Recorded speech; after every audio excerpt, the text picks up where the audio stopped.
I'm going to tell everyone. I was counting on it. My son, they've run out of wine. Mother, my time has not yet come.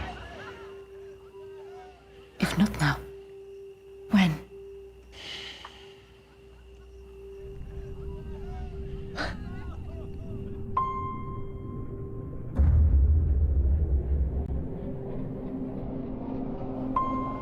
I'm ready, Father.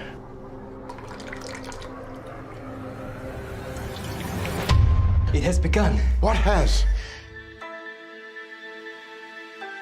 Miracles. Signs and wonders. Fear not, for I have redeemed you. I have called you by name.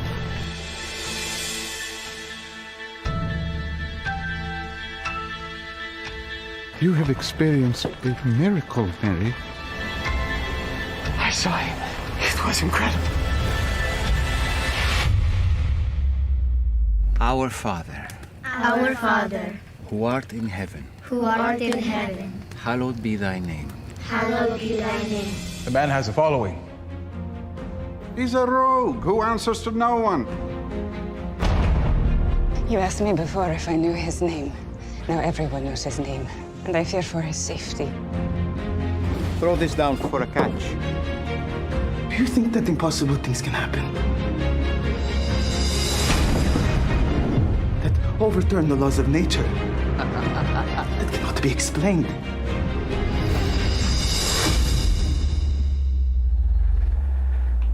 Rise.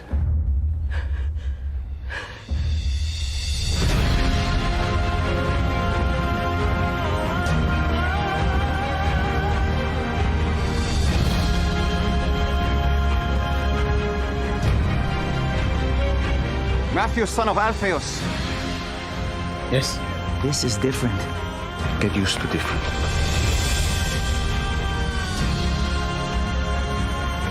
My whole life I have wondered if I would see this day. Follow me, Nicodemus, and you'll see more. God loves the world in this way, that he gave his only son. I'm going to tell everyone. I was counting on it. Anything is possible now. Don't you see? Let's go. I was one way, and now I am completely different. And the thing that happened in between was him.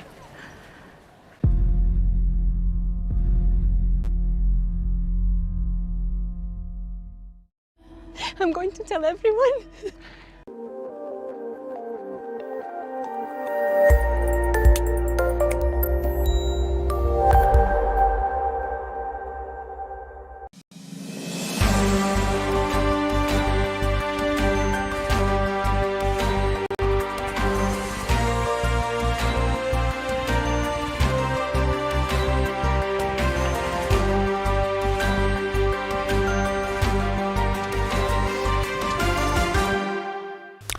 Good evening from wherever you are watching us from. Thank you so much for watching Imani Television. This is the #1 TV station that builds our faith in Jesus Christ. Welcome to News Hour, today being the 19th day of June, the year 2023.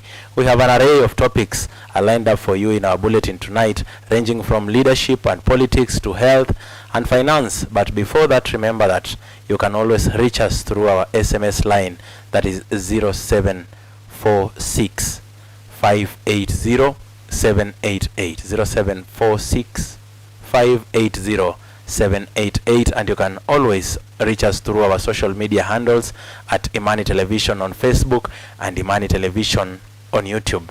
Let's get our top stories tonight.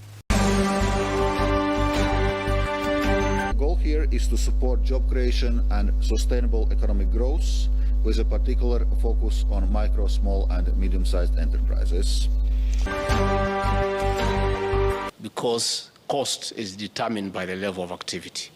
So I do invite the media to take time to find out when the president has traveled and to which country what is the gain for the country.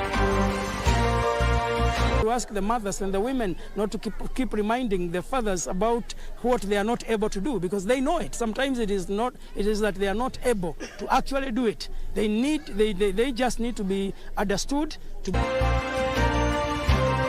Kama mwanasiasa ameumiza mwalimu, simama upande wa mwalimu, kwa sababu mwalimu huyo ndio amekuteua kwa hiyo nafasi ambayo it is there. I think it was not so much the system of assessing credit risk, but that the economy is not performing as well as it could. And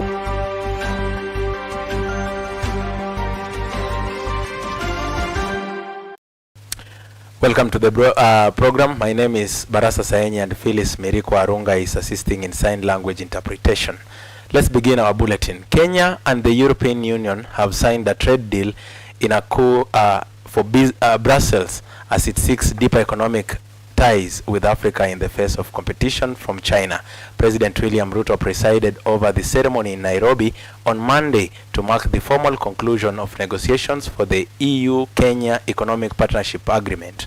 Speaking after the signing, President William Ruto indicated that this agreement will strengthen trade between Kenya and approximately 27 European countries across various sectors, including agriculture and manufacturing.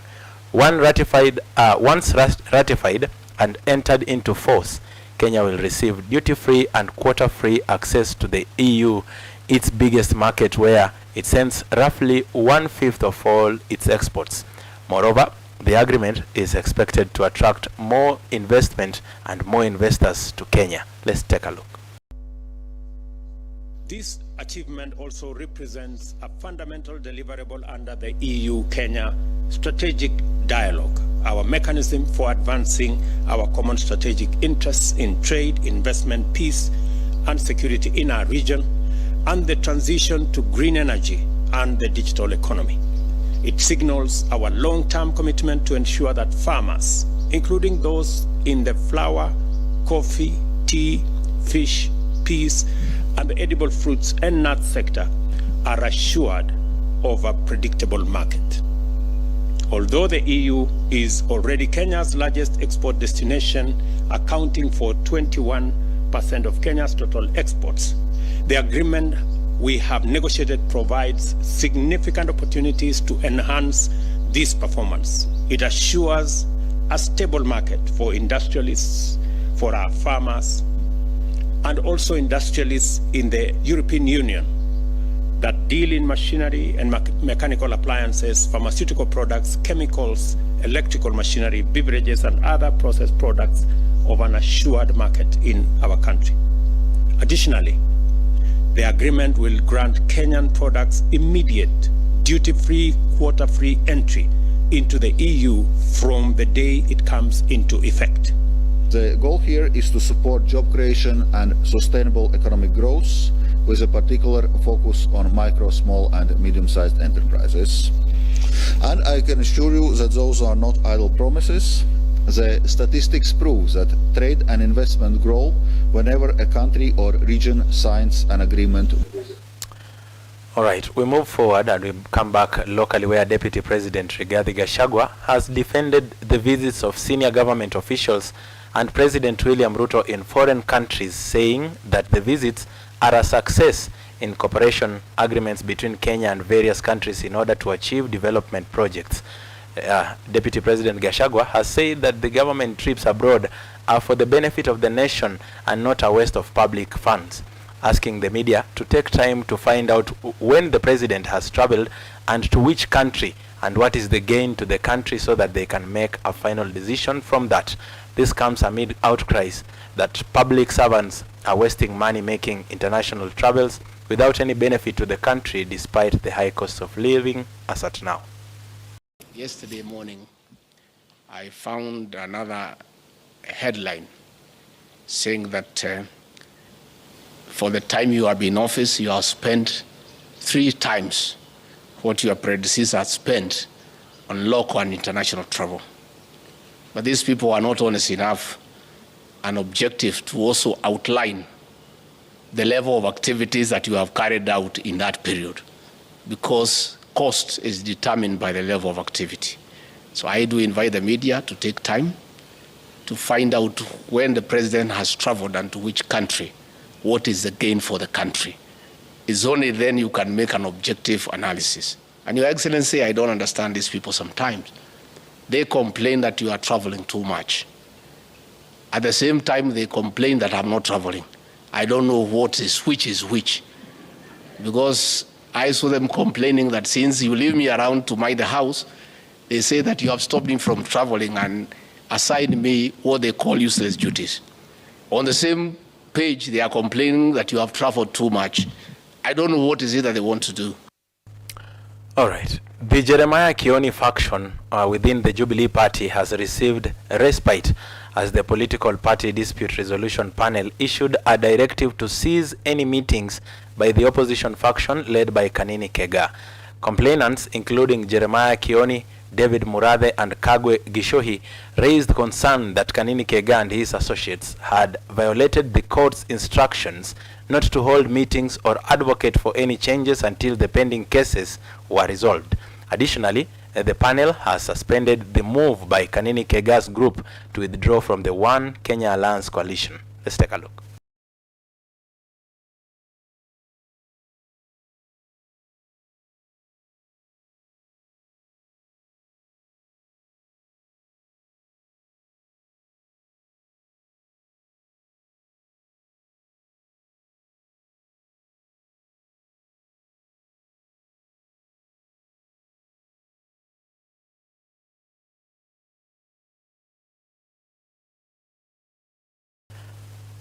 Now, moving forward, Dr. Kamau Thuge has officially taken over as the new governor of the Central Bank of Kenya, CBK.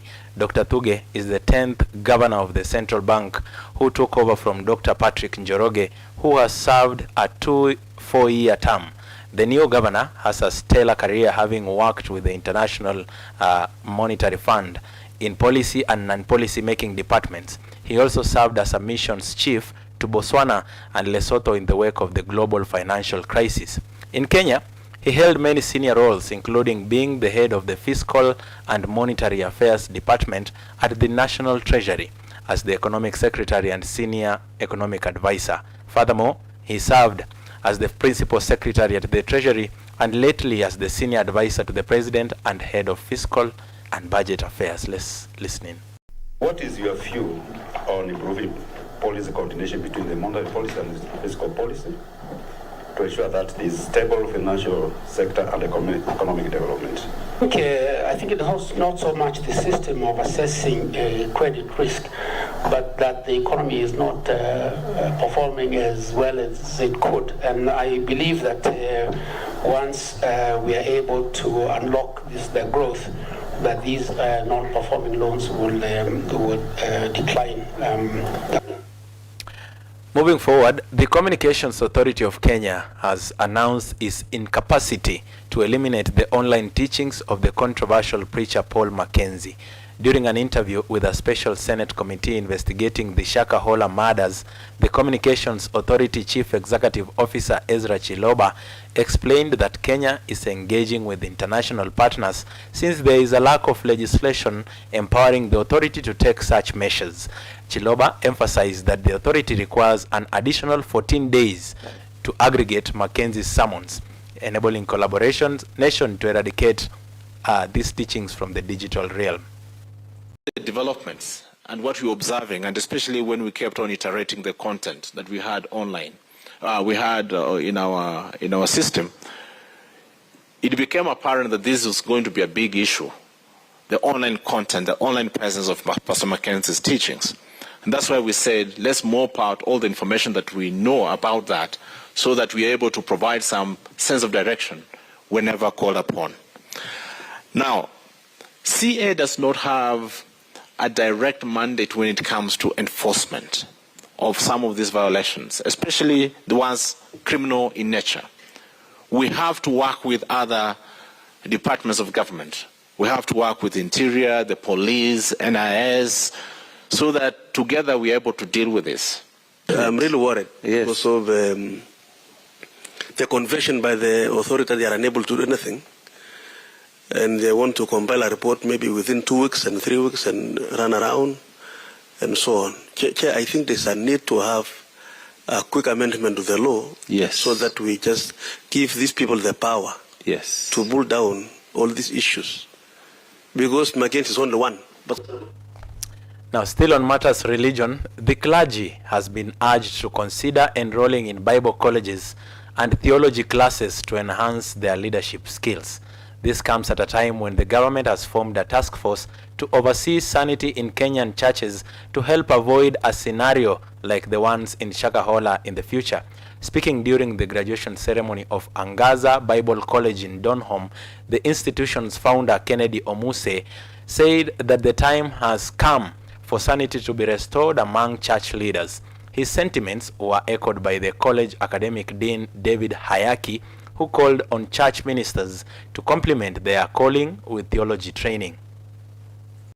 So sisi kama Angaza Bible and Training Institute tunaunga mkono serikali na kusema kwamba ni lazima na ni sharti watu wanaofanya kazi ya Mungu wakaweze kusoma ili wakaweze kupata maadili mazuri watakayofundisha na wengine, ili wasiweze kuwapotoza watu wengine, watu wapate maarifa mazuri ili kila mmoja aweze kukomaa katika neno la Mungu. The pastors that don't have the papers, don't have the licenses, and they are willing to join the college, kindly join, so that because the government is really pushing towards the people having papers and also people achieving academically. We are living in a community whereby people are not supposed just to go and preach because of the gospel, or you say maybe God has called you, but the government is really going for those people who don't have papers. So my message to the country is that people without papers, or the pastors that are practicing without papers and without licenses, kindly join the colleges so that this one can help you to face even the government and to face the authorities.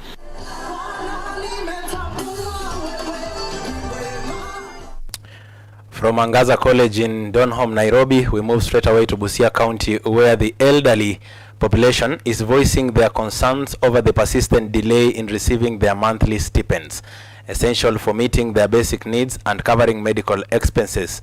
Representatives from 7 sub-counties emphasize that these funds are vital for their subsistence, as they have been tirelessly addressing grassroots issues within their communities without any financial support from the government. Let's listen in. Ile tunaomba serikali itukumbuke, sababu sisi wazee tuna changamoto ya magonjwa mengi kuhusu maisha yetu. Hiyo pesa inatusaidia kwenda hospitali.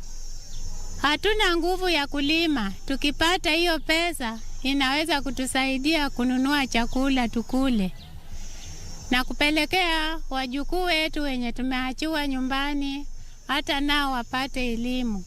We have these forums where they sit in the beneficiary welfare committees in their different locations and sub-locations.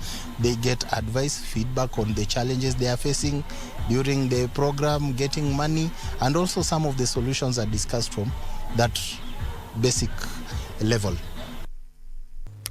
From Busia County, we head to Turkana, where leaders in Turkana County are faulting the Teachers Service Commission for allegedly transferring teachers without following the due process. Meanwhile, parents whose children are in private schools are calling on the government to consider allocating education funds to private schools. Speaking during the Education Day at the St. Kevin's High School, leaders in Turkana County, led by the Governor Jeremiah Lomorukai, are accusing the teachers' body of colluding with some politician to transfer teachers unprocedurally. Let's listen in. It will appear in your office, there's some county director of education with the county director of education asking you to transfer a teacher who in one way or another did not support my party. Please do not allow my request. And that is what I want to make it clear today. Kama mwanasiasa ameumiza mwalimu, simama upande wa mwalimu, kwa sababu mwalimu huyo ndiye amekuteua kwa hiyo nafasi ambayo. It is therefore shameful for any politician after elections to come and pursue teachers based on how they voted, based on who they supported, based on what and what. We cannot allow it. Hata kama mwalimu hakupigia kura, wachana na hawa. The recent TSC fraternity that left Turkana County, I must mention this. They invited politics on their table. When you invite politics, expect counter politics. Both you, we want to promise you good political will.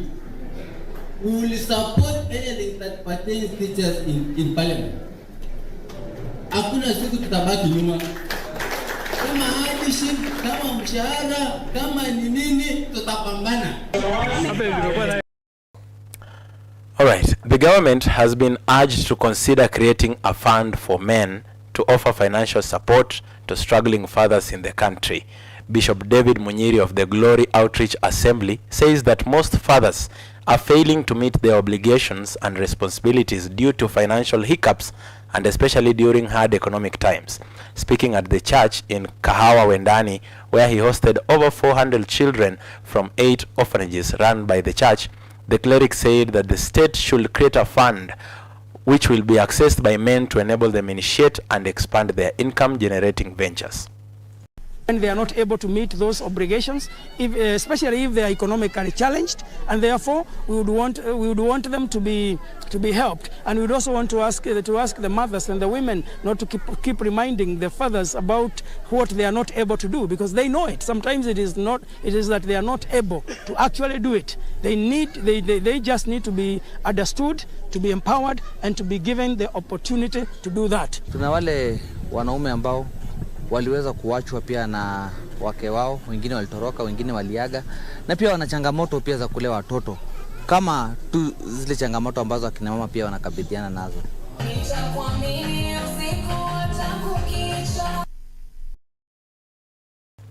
All right, we move forward, and criminal gangs in Nakuru have created fear among the residents in town.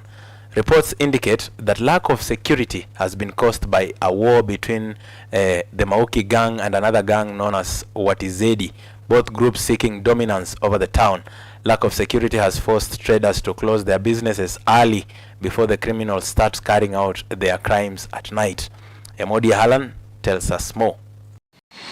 The city of Nakuru has witnessed case of insecurity. Report indicates that the lack of security witnessed has been caused by a war between the Mauki gang and another gang known as Watized, both groups seeking fame. So tulijua mambo imepoa, ndio tukasikia ati mwizi ameuliwa akisnatch simu.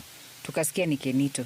Tukajua ringleader hawezi snatch. These cases leaving the residents of Nakuru complaining about the insecurity situation for 3 weeks now. The business also closes their businesses earlier before the criminals start committing crimes. Jana tulilazimika kufunga for 20 minutes. Wakateremka kuanzia saa 1:30, barabara Pondamali is a no-go zone. Ukiangalia jana, they were over 40 armed with pangas and stones. Residents have reported being harassed by these gangs that steal equipment such as phones and money. Residents have directed some complaint to the security officers for not confronting these criminal gangs. Inabidi tutoke kazi mapema. Saa 12:30 wanakimbiza raia na hata wanaumizwa, na polisi wanachukua muda mrefu kufika. Afisa anaitwa Mwanzo alikuwa amekomesha hii maneno. Alipotolewa sasa mambo imekuwa mbaya. Wale wako ukiwapigia badala wakusaidie ndio wanaambia wale wengine, ndio maana unasikia hakuna mtu anataka kuongea hii maneno ya usalama. The confirmed gang, which is known at large as totally spread in Nakuru town. Reporting for Imani Television, I'm Emodia Al. All right. The government has been challenged to train more occupational therapists to assist children with autism. Additionally, parents and guardians of children living with autism want the national and county government to allocate resources towards creating awareness on the condition, especially in rural areas, to reduce stigma and discrimination of persons with autism. In a bid to enhance awareness on the condition, Autism Champions have organized a World Autistic Pride Day to recognize and appreciate autistic persons, calling on the government to provide services and resources to people living with this condition. Let's listen in. So in the spirit of raising awareness and stopping stigma, we decided to do a way of spreading awareness by voting, doing the pageant way.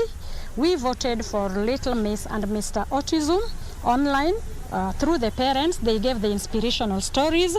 Those who fall with the stories and admired their stories voted for the kids, and we got the winner. As an occupational therapist, we face a lot of challenge. Number one, lack of equipment, because the government institution, they don't buy any equipment. At the times you use yourself as an equipment so that you can give the best that you can. Number two, we are very few, because we are very few. Almost within a county, we are only 4 occupational therapists. The whole of Migori County, there's need for more employment. The biggest challenge that I'm facing right now is school education. There are very few schools available for these kids to attend. And if they are there, then they are quite expensive that these common wananchis we can't afford. So we really find it difficult for our kids to attend good schools. We integrate them in normal schools, but the help that they really need, the support they need, the teachers, those teachers who are specialized to handle them, they really don't interact with them because they are available but at a higher price. Now, as we conclude our bulletin tonight, it is important to note that at least 14,000 children in Kenya are born each year with sickle cell disease. In the absence of newborn screening and appropriate treatment, majority of these children die undiagnosed in early childhood from preventable causes such as malaria and bacterial infections. The disease is common across Kenya, with high disease burden pockets, 17 counties in the western and coastal regions, as well as Nairobi. Sickle cell disease, commonly known as sickle cell anemia, is an inherited blood disorder where the red blood cells become hard and sticky and looks like a C-shaped farm tool called a sickle. Sickle cell is inherited from both parents, and the sickle cell trait is inherited from one parent. A person with sickle cell disease can live as long as a long life and active, as well as when they undergo checkups with a doctor. Take their medication regularly, prevent infection through hygienic practices such as hand washing, and drink lots of water. On this day, when the world is marking the World Sickle Cell Day, I got an opportunity to host Dr. Silas Wambulwa, who gave insights on matters sickle cell disease on our program Health, Hygiene and Wellness that is coming to you right after this bulletin. So feel free to send us your feedback through our SMS line 0746 580 788 concerning the program, and you can as well give us your feedback on our social media sites and we will act accordingly. On another note, Pastor Maureen Finance, who also doubles up as a gospel artist, has the pleasure to invite you to her music album launch this coming Sunday, the 26th of June 2023. The launch will take place at the Jesus the Last Hope Evangelical Church in Kitale Town, which is located opposite Central Police Station at 2 p.m. with other gospel artists expected to be present, including Pastor Jackie Wanyama, Sister Florence, and Reverend Odipo. It is a 6-song album comprising of songs such as Ewe Bwana, Nanyenyekea, Siri, Tuombe, Twaliinua Jina Lako, and Ebenezer. We will be playing Twaliinua Jina la Bwana after this bulletin, so stay tuned. Well, that's the end of our bulletin tonight. My name is Barasa SAENYI. Phyllis Miriko is our sign language interpreter. Have a blessed night.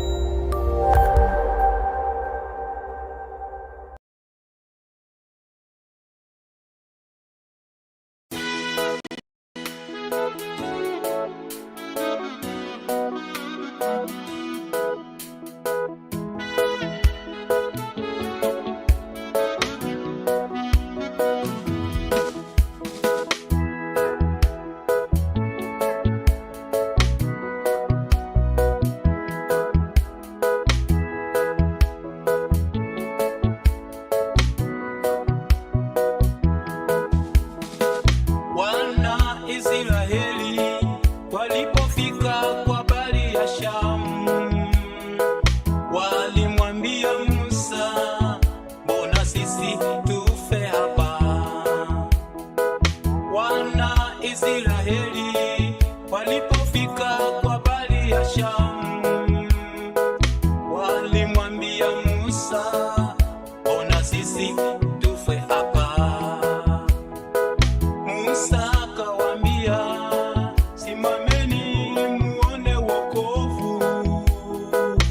Musa akawaambia, simameni muone wokovu. Wamisri mnaowaona hamtaona tena. Wamisri mnaowaona hamtawaona tena. Twaliinua jina lako juu juu sana. Twaliinua jina lako juu juu sana. Twaliinua jina lako juu juu sana. Twaliinua jina lako juu juu sana. Bartimayo yule kipofu alipoketi barabarani akiomba pesa kwa watu ili aweze kusaidika. Bartimayo yule kipofu alipoketi barabarani akiomba pesa kwa watu ili aweze kusaidika. Yesu alipopita, Bartimayo kapaza sauti, Yesu mwana wa Mungu, ninataka kuona. Yesu alipopita, Bartimayo kapaza sauti, Yesu mwana wa Mungu, ninataka kuona. Twaliinua jina lako juu juu sana. Twaliinua jina lako juu juu sana. Twaliinua jina lako juu juu sana. Twaliinua jina lako juu juu sana.